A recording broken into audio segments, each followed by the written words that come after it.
Mesdames, connaissance et messieurs, créer une vraie. je tiens à vous remercier d'avoir répondu à notre invitation pour l'inauguration de notre petit local de campagne. En effet, nous nous apprêtons à entamer la dernière ligne droite des municipales et des cantonales. Permettez-moi de dire un mot des élections qui viennent de se dérouler, pour saluer le courage et la persévérance de Catherine Casanova en se présentant aux législatives. Je peux bien vous en parler car j'étais son directeur de campagne. Celle-ci a été courte mais intense. Nos concitoyens se sont mobilisés car elle a obtenu 10% des suffrages exprimés sur Salon de Provence. Je vais faire un petit clin d'œil sur ce qui se passe en ce moment. Par contre, je regrette que nous assistons depuis quelques jours à des manifestations agressives qui ternissent la démocratie. Et je pense qu'ici, personne ne peut cautionner de tels agissements, quelles que soient nos opinions. À la question que beaucoup se posent, pourquoi ma candidature? Pour les cantonales, c'est la suite logique des 18 ans d'implication sociale et humaniste, d'action sur le terrain et proche de nos concitoyens. Enfin, c'est la proximité d'abord. Pour les municipales, cela est différent.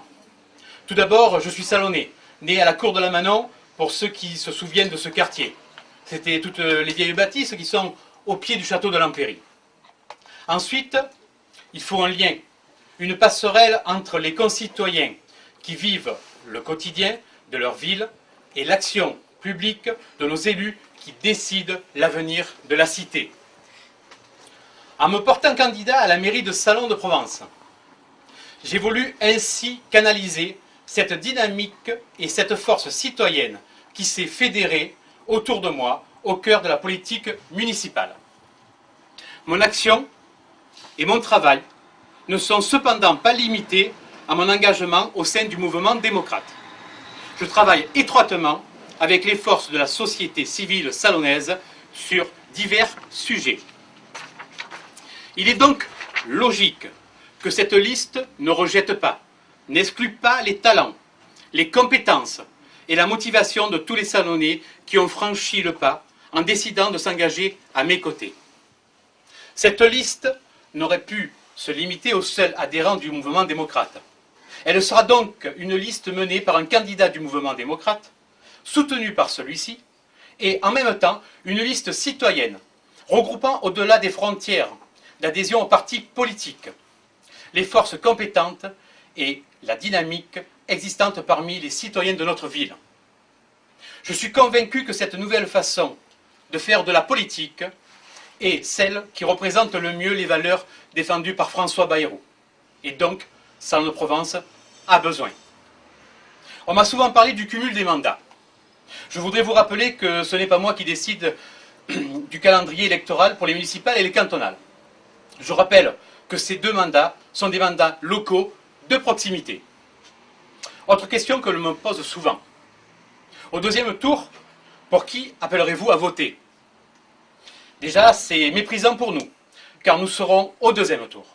Mais si par malheur, nous n'y serions pas, comme je le dis souvent, les électeurs ne nous appartiennent pas.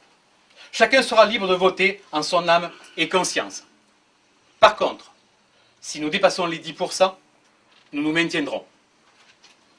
Beaucoup nous voient à gauche ou à droite. Or, le centre ne peut pas être le centre s'il ne regarde que d'un seul côté. Vouloir le centre, c'est le vouloir forcément autonome, indépendant, capable de regarder les partenaires des grandes formations politiques, qu'elles soient de droite ou de gauche. Or, tous ceux qui abandonnent leurs convictions pour rallier le pouvoir, abandonnent leur raison d'être pour finir par disparaître. Alors, l'Union pour l'avenir de Salon vous propose ensemble de construire aujourd'hui la ville de demain. Pour ce qui est de notre programme, les Salonnais sont impatients d'en apprendre le contenu, comme je les comprends. Mais je rappelle que la campagne officielle n'a pas commencé et qu'aucun candidat déclaré n'a encore diffusé quelques programmes qui soient. Je vous confirme que notre programme va s'affiner en tenant compte des attentes des habitants, mais aussi des suggestions de nos colistiers. Agir autrement serait tromper les uns et les autres. Mais cela n'empêchera pas de vous parler de quelques points sans dévoiler le programme qui vous sera présenté au début de l'année. Tout d'abord l'environnement, un point critique. Mise en œuvre d'un manifeste pour l'environnement. Mise en application de l'agenda 21 local. Privilégier les énergies renouvelables sur les cités communales. Améliorer le tri sélectif pour mieux gérer le recyclage. Créer des murs de verdure. L'économie et le tourisme. Création d'un guichet économique local avec une pépinière d'entreprise pour les petits commerces et les artisans. Favoriser l'implantation d'entreprises aux nouvelles technologies. Mais comment parler d'attractivité sans parler de tourisme? En effet, nous avons la chance d'avoir un potentiel touristique adapté à toutes les saisons. Développons-le pour en faire un atout économique. La sécurité citoyenne. Continuer à renforcer l'éclairage public. Mettre en place une vraie politique de médiation. Multiplier les caméras de surveillance sur les rues commerçantes du centre-ville. Accentuer la prévention routière. Renforcer et soutenir la police municipale.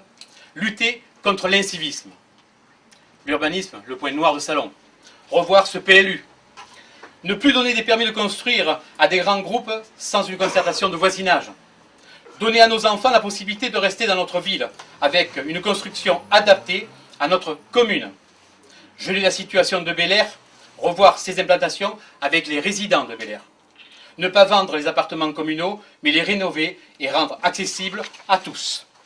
Revoir la situation des HLM en partenariat avec les bailleurs sociaux.